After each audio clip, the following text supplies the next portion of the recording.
وخوري قصدن بیا به کفاره ورکوي که نه. یو سړی پیغمبر صلی الله علیه وسلم ته راغی چې زه خو تباه شوم. څه شي تباه کړې؟ د روژې مبارکې په میاشت کې د ورځې ما د خپله بیبي سره جماع وکړه. روژه خو ماته شوه، او سزا دومره سخته شوه چې قصدن روژه په یاد ده، روژه یې نیولې یم ده، نیت یې کړی یم ده، پس له کړي نیت نه یې بېرته ماته کړه. نو بیا سزا دا ده چې یا به یو غلام ازادوي، یا به شپېتو مسکینانو ته د یوې سرسایې په انداز باندې فدیه ورکوي، یا به 2 میاشتې مسلسل روژه نیسي. سړي ته ویلې غلام ازادوی شي؟ ده ورته ویلې نه، نه یې لرم. 2 میاشتې مسلسل روژه نیوی شي؟ ده ویلې نه، ځکه ما د 1 میاشت کې صبر ونه شوی کړی. ده شبق شهوت غلبه د شهوت و په ده باندې، دا یې عذر و. نو 8 مسکینانو ته طعام ورکړه. ده ویلې نه یې لرم. وایي ښه کښېنه. د صدقې یو زنبیل په یو روایت کې 15 کاسې، په یو روایت کې 20 کاسې خرماوې وې پکې، رایې وړې نبي علیه السلام ته چا. نو نبی کریم صلی الله علیه وسلم ورته ویل دا واخله، اوس 8 مسکینانو ته ورکړه. بعضې ائمه د دغه حدیث مبارک په تقاضا 15 کاسې 8 کیلو، خو یوه کاسه 4 کیلو ده، 15 کاسې نه 8 کیلو جوړېږي. نو 8 مسکینانو ته چې ورکوې نو خو فدیه 1 کیلو شوه. او موږ مسلک خو دا ده چې نه، فدیه د سرسایې په انداز ده. که غنم یې ورکول 2 کیلو 8 مسکینانو ته، که خورما اوربش دا شیان ورکول ممیز بیا به پوره کیلو وي. دا حدیث مبارک کې په یوه کې 15 راغلي، په یوه کې 20 راغلي، په یوه کې زائد، په یوه کې راغلي د 2 زنبیلونه راغله. بیا که لږ راغلي نو خو هغه د عذر و د عذر په بنیاد باندې ورکړي دي. نور خو په نورو حدیثو کې راغلي دي چې فدیه د سرسایې په انداز باندې ده. دغه سړي ته ویلې چې دغه 8 مسکینانو ته ورکړه. د نبی علیه الصلاة والسلام ته ویلې والله که په دا ټوله مدینه منوره کې تر ما مسکین څوک یې. حضرت پیغمبر علیه السلام ورته وخندل چې ښایي څه په خپلو بچیانو وخوره. اوس خبره 2 شیه شوه. یو حکم د کفارې شو، دا منسوسي ده چې څوک جماع وکړي په روژه کې کفاره په واوښته. خوراک که وکړي، چکاک که وکړي، بیا کفاره شته که نه؟ نو اهل ظاهر ته ګوري. هغه وی چې د جماع په باب کې نبی علیه السلام حکم د چا کړی ده؟ د کفارې. د خوراک او د چکاک په باب کې خو نه ده کړی. موږ ویو د دغه جماع په باب کې حکم د کفارې ولې وکړه؟ علت شی و؟ خو رکن د روژې ختم شو. رکن د روژې امساک و. امساک لاړ ختم شو. اوس نو امساک که په خوراک هم ختمیږي، که په چکاک هم ختمیږي. رکن د روژې لاړ ختم شو. چې ختم شو نو په دغه سړي باندې کفاره لازم ده. په خوراک هم ده، په چکاک هم ده، په جماع هم ده، په ټولو صورتو کې ده. یوه خو دا خبره شوه چې سړی قصدن روژه وخوري کفاره په لازمیږي. خو قضایي هم شته که نه؟ نو بعضې ائمه وی که کفاره د غلام په آزادولو او د 8 مسکینانو ته د طعام په صورت کې وه، بیا 1 ورځ قضایي شته. د قضایي روژې به 1 ورځ قضایي را وګرځوي، خو 1 ورځ روژه خو یې خوړلې ده که نه؟ نور به کفاره په هغه ده.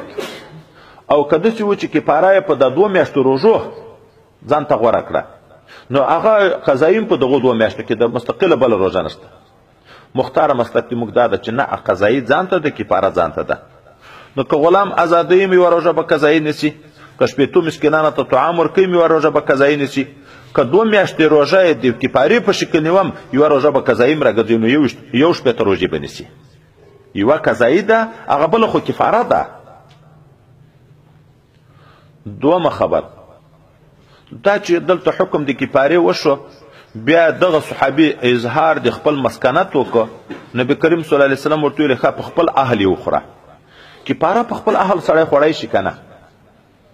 زکات سرسایه خپل اهل ته ورکوی شي، دا عین هغه حکم ده. زکات په خپل اهل نه ده صحیح، خپلې ښځې ته، خپلو بچیانو ته. سرسایه نه ده صحیح، نو کفاره هم نه ده صحیح. او دلته خو هغه ته ورته ویلی شو چې په خپل اهل یې وخوره. نو دلته علما 2 خله جواب کوي. یو جواب دا ده چونکې دا سړی مسکین و مړی چې مري د په مال کې اول د ده ضرورت رفع کېږي که د پوروړی اول د تکفین او د تشخیص مسله ده ژوندی چې مدیون وي مفلس وي اول د ده د خپل ضرورت شاید تر مستثنا کېږي که هغه به هم ورته خرڅوي کالي د غاړې تر باسي هغه خپل قوت لا یموت غذا به تر لرې کوي خپل ضرورت مقدم ده نو حضرت نبی علیه الصلاة والسلام چې ده ته وویل چې په خپلو بچیانو وخوره دا معنا نه چې د کفارې په شکل یې ورکه چې تا غاړې په کفارې خلاص شي دا معنا اوس چې دومره مسکین یې چې هېڅ شی نشته که مې یاد وي مخکې تېر و چې دا نن شپه مو وږې تېره کړې ده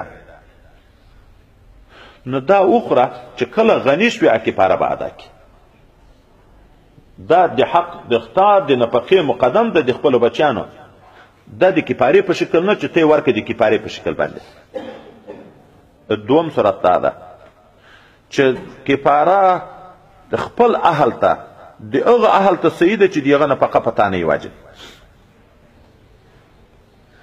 لکه د موږ تاسې دستور د زمانې کې په سړي چې واجب ده د چا نفقه واجب ده شرعي خو د خپلې ښځې او د کنکي اولاد چې بالغ نه وي د دغه نفقه په سړي واجب ده ورونه ورېرونه ترونه د تره زامن ورېندارګانې دا موږ په ګډ کور کې راسره اوسېږي که نه شرعي خو د هغو نفقه په موږ نه ده واجب شرعي خو نه ده واجب دا خو د موږ پښتني دستور ده یو تبرع ده نیکي ده چې سړی کوي د هغو سره احسان ده واجب خو نه ده حتی مور و پلار چې خپله دنیا لري د مور و پلار نفقه هم په تا نه ده واجب خپل زوی دی چې بالغ شو د هغه نفقه هم ذاتي په تا نه ده واجب واجب خو هغه ده چې تا غاړې خدای پاک په بندوي چې وارې نه کړې غاړې دې په بندېږي اوس نو ده په کور کې دغسې خلک و ورسره چې شرعي نفقه د هغو په ده نه وه واجب نو یا یې هغه ورته وښوه دغه ورېرونه دغه ورونه دغه مثلا ترونه یا د تره زمان چې تا سره په کور کې دي او مسکینان دي هغو ته یې ورکړه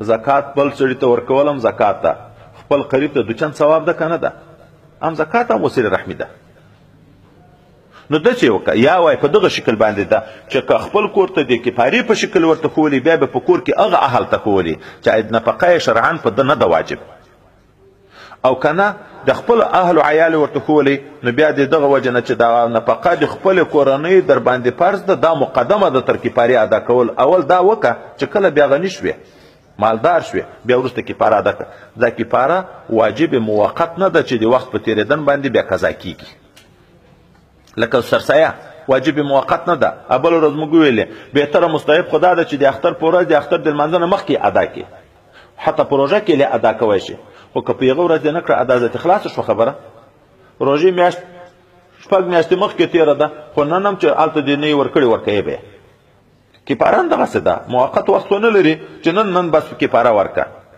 چې څه وخت قادر شوې په هغه وخت کې به کفاره ادا کوې